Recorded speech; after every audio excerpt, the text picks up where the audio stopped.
Welcome back. Danielle Knapp with Astrotherapy here to discuss our full moon happening on December 4th, the Gemini Sagittarius axis that we'll be having. So, the Gemini full moon.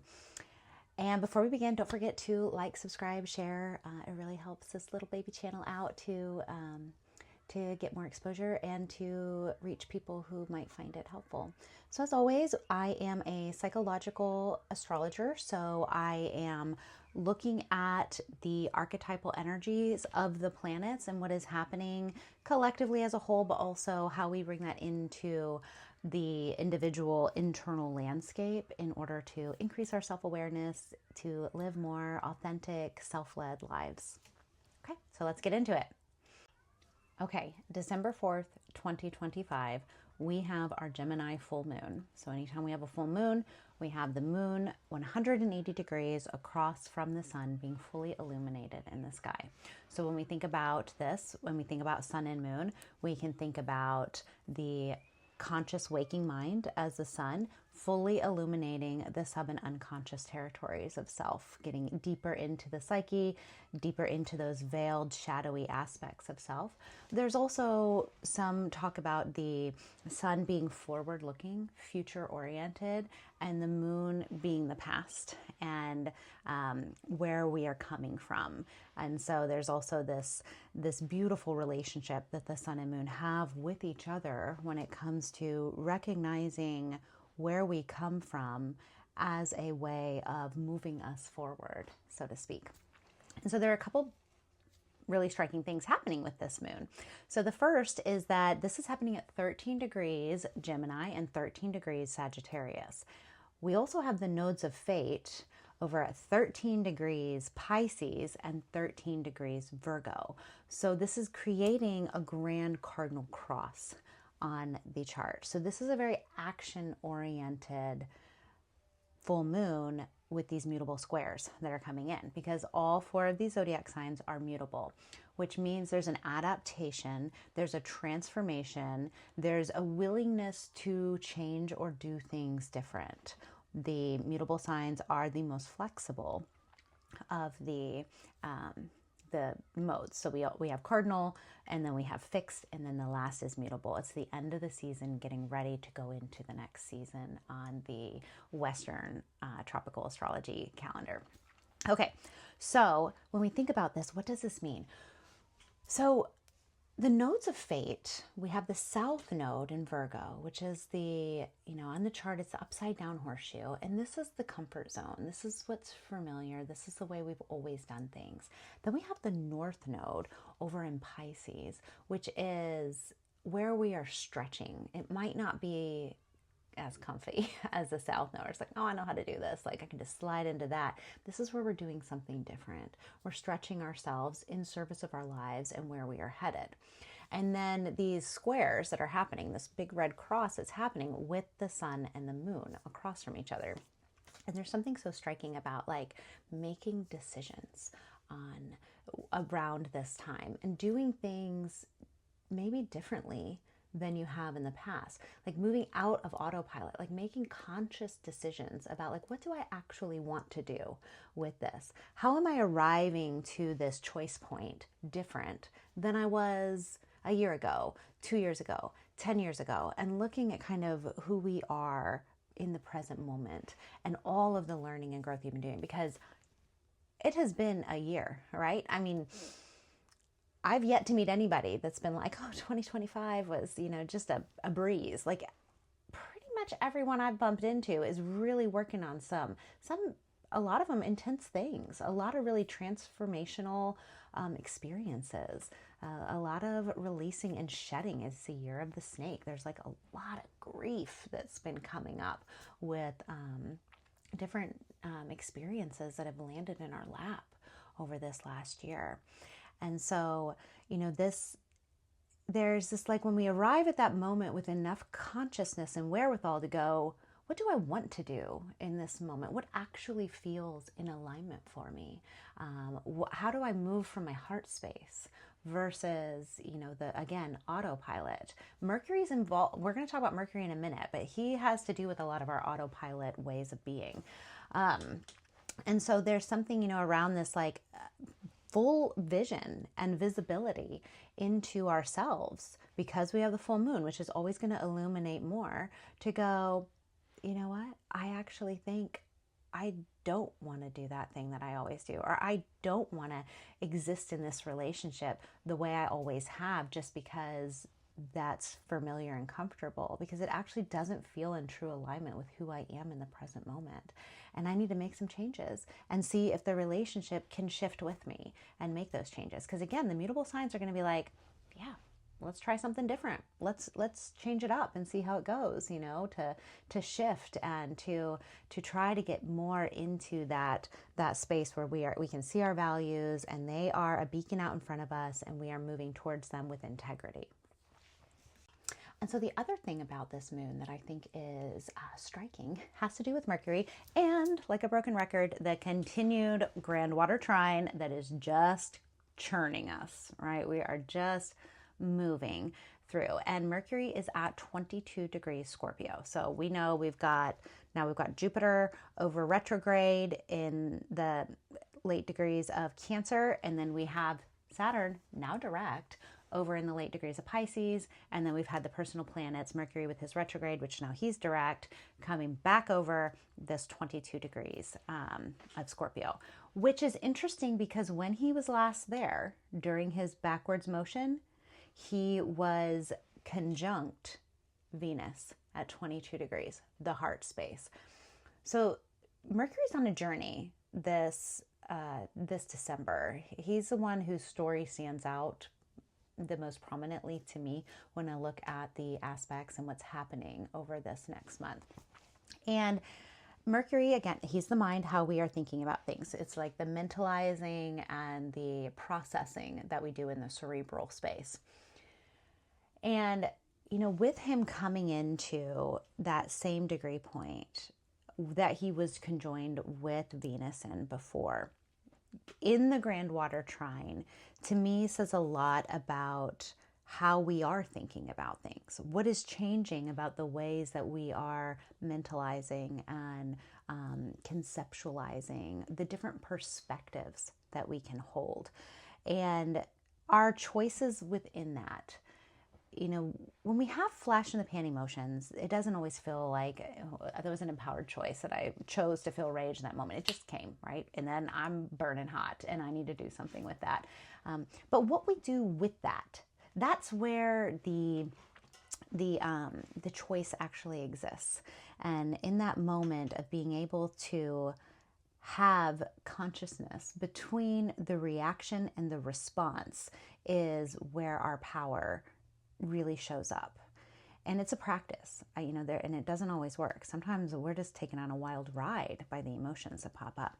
But something about this grand water trine that's been going on since mid-October that has just been, I use the description and metaphor of like the water eroding the earth. It's like the power of water to just continue to erode and pull back, to reveal what has been buried, to reveal what has been hidden or outside of our awareness that might just be running on autopilot, looping in the background. Because there are things like, you think about like resentment, like that is something that we can just like chew on and, like just get stuck in a lot of ways, like idle on, versus the ability to go, okay, I'm recognizing this. We're not saying resentment isn't a valid emotion, because it is. It's like when it pops up, can we acknowledge it and then work with it consciously, versus, this kind of like, oh, I'm just going to like not really go towards it directly. So then it just stays to the side and just continues to kind of erode at us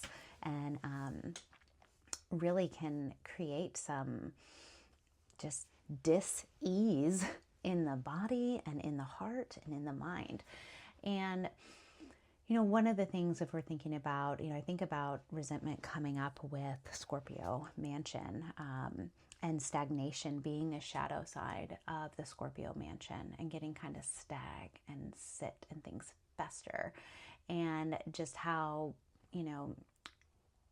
just poisonous that can be to our minds and our hearts.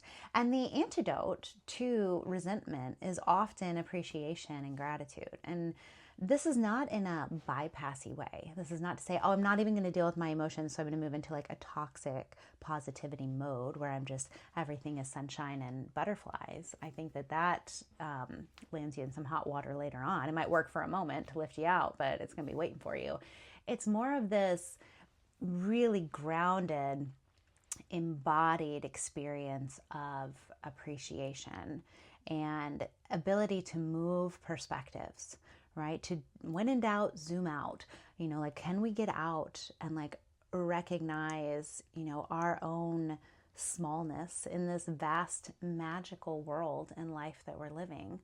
Or are we so anchored in to the narrow perspective of only self-focused and only able to see, you know, all of our stresses and really truly like ego parts that are so, you know, stressed out about all of these things happening in our lives? And it doesn't mean that the things happening in our lives are not important. They are. It's just, can we move perspectives all around so that we have a more full view of things that are happening? I heard this story. It's a folklore, I think, from a Filipino community, and it's the fishing for minnows on the back of a whale. And this idea of like the minnows are the day-to-day tasks, the little things that we have to do all the time. And sometimes we can get so focused on the minnows that we don't even recognize that we're standing on the back of a whale.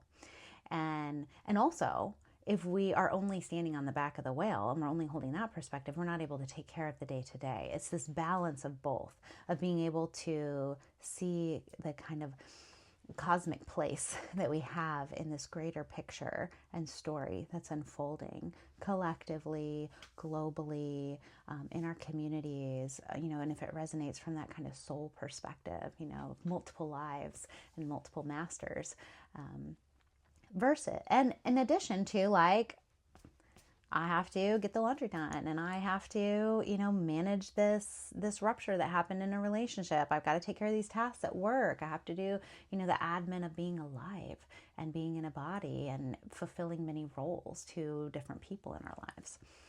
And so I think that there's something so beautiful about that around, especially if resentment is coming up for you, if that is something that you're noticing, you know, to move into an open-hearted space. And often the access point of that is gratitude and appreciation for the things around you, and kind of inducing, you know, a gratitude waterfall of just like, okay, you know, what are all the things I'm grateful for? And sometimes it's like, I'm grateful for the air around me. I'm grateful to have clean running water. I'm grateful for this able body that moves me place to place. I'm grateful for my health in this moment. I'm grateful for, you know, a home. I'm grateful for food, you know, and then we can get into specifics of like memories, places, people, things that really help us feel that sense of open-heartedness, which is truly the heart chakra coming online and opening up. And something that I think doesn't get talked about a lot is appreciation for our shadow. And so let's go a little bit deeper into what that means.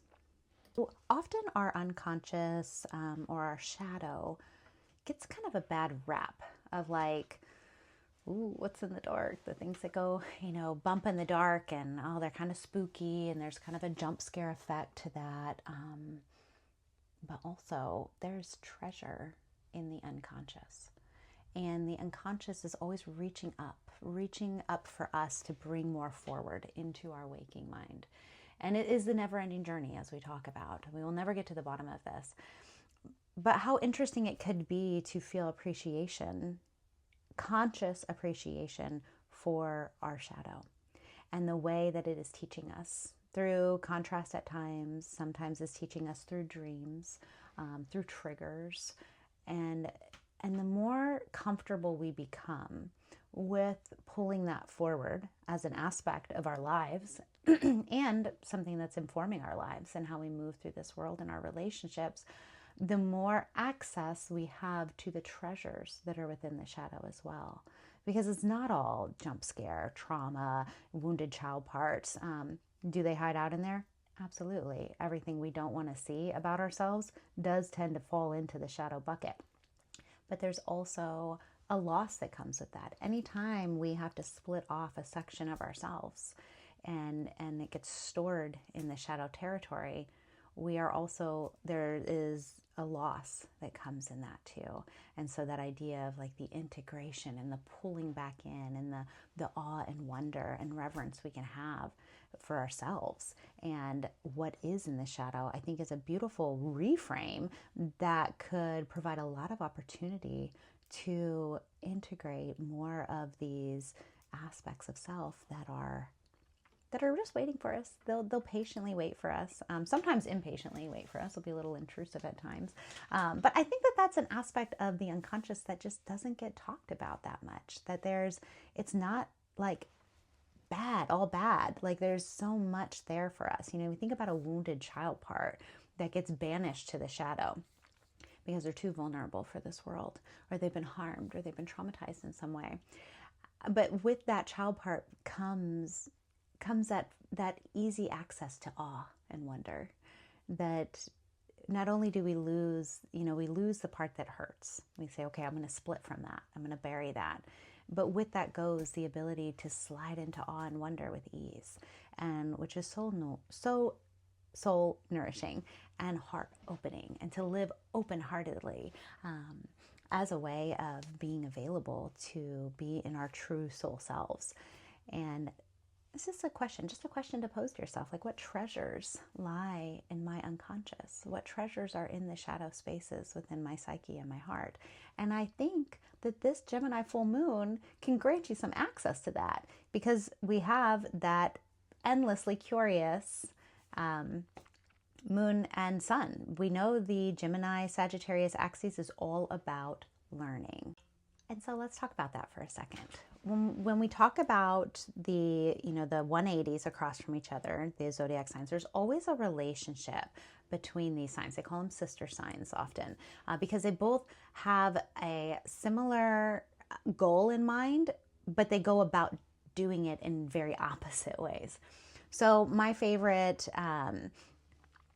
analogy for the Gemini Sagittarius axes is, if we wanted to learn about Spain, Gemini is going to go and watch the documentaries, check out the books, and study about Spain. Sagittarius is going to say, I'll go live in Spain for a month. So it's immersive learning. So they share this idea of wanting to learn and expand our lives through the mind and through experiences. So the goal in bringing these together to create integration is wisdom. Gemini goes to it from content. Sagittarius goes through it from context. And so when they come together, when we can hold the context with the content, that is where wisdom lies. Because we know information overload. Like we are drowning in information in this day and age and starving for wisdom. We have so much available at our fingertips that we can get so much information instantly. And then we also know that context without content also is missing. It's missing its substance when we are only looking at the context. And both of these things matter. They both matter. And so the way that we can pull that together to recognize what is the wisdom, the nuggets of wisdom and treasure that comes between these two axes. So this making these T-squares, and this big cardinal cross with the nodes of fate, the north node and the south node. And we know the north node is in Pisces. This is the sacred surrender. This is the ability to be in the void, to be in the unstructured places. And Virgo is very much about systems and structure and organization and being able to set things, in the specific order that they need to go in, where Pisces is very swirly. They're both very service oriented as well. the deep compassion that's available in the open-hearted spaces of the Pisces waters. And then the how do I make and manifest like 3D service from the Virgo script as well.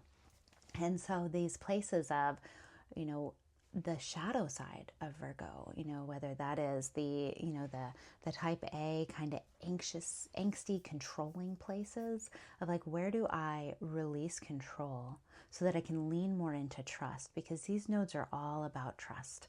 That was something that we're working on, trusting ourselves, trusting our emotions, the grand water trine, trusting the unfolding of life, trusting that what is meant for you will always find you. And this ability to move confidently forward because you have that foundation of trust.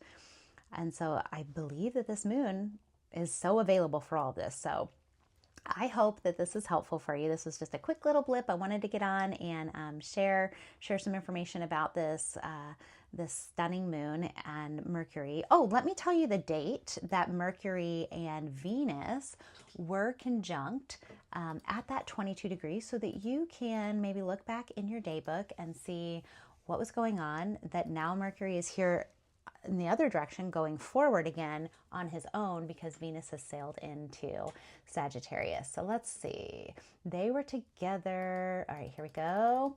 On the November 24th. So you can look back and see, okay, November 24th, both Venus and Mercury were conjunct at 22 degrees Scorpio, going opposite directions. They came together for a conversation.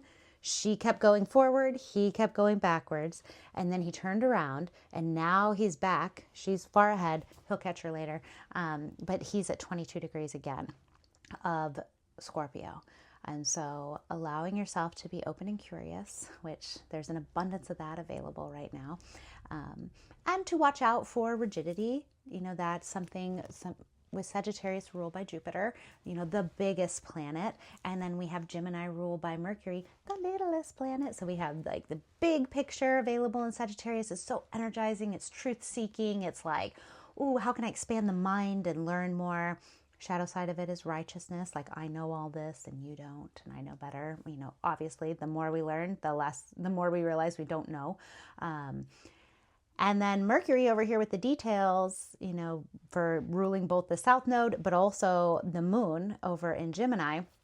And this is all about like how the little pieces fit in. It's like the trees in the forest, losing the trees for the forest, or, focusing on the trees and shifting the perspective of the forest. Again, minnows whale back. Like, this is all about playing with perspectives. How do we move our perspectives in and out on these multiple levels regularly so that we don't get stuck either too narrow in focus and too bogged down by like all of the stressors and overwhelm that come up? And how do we also not get stuck too zoomed out, in this like really ballooned out existential space where it's like, come back down to earth. Like, there are things we need to do while we're here. And so it's the ability to hold all of this at once, and how we expand our vessel to hold so much. Okay. I think that hits on everything for this moon. I hope this was helpful. Again, don't forget to like, share, and subscribe. And I'll be wishing you many blessings and maybe a beautiful mental kind of cerebral ritual for this gorgeous full moon in Gemini.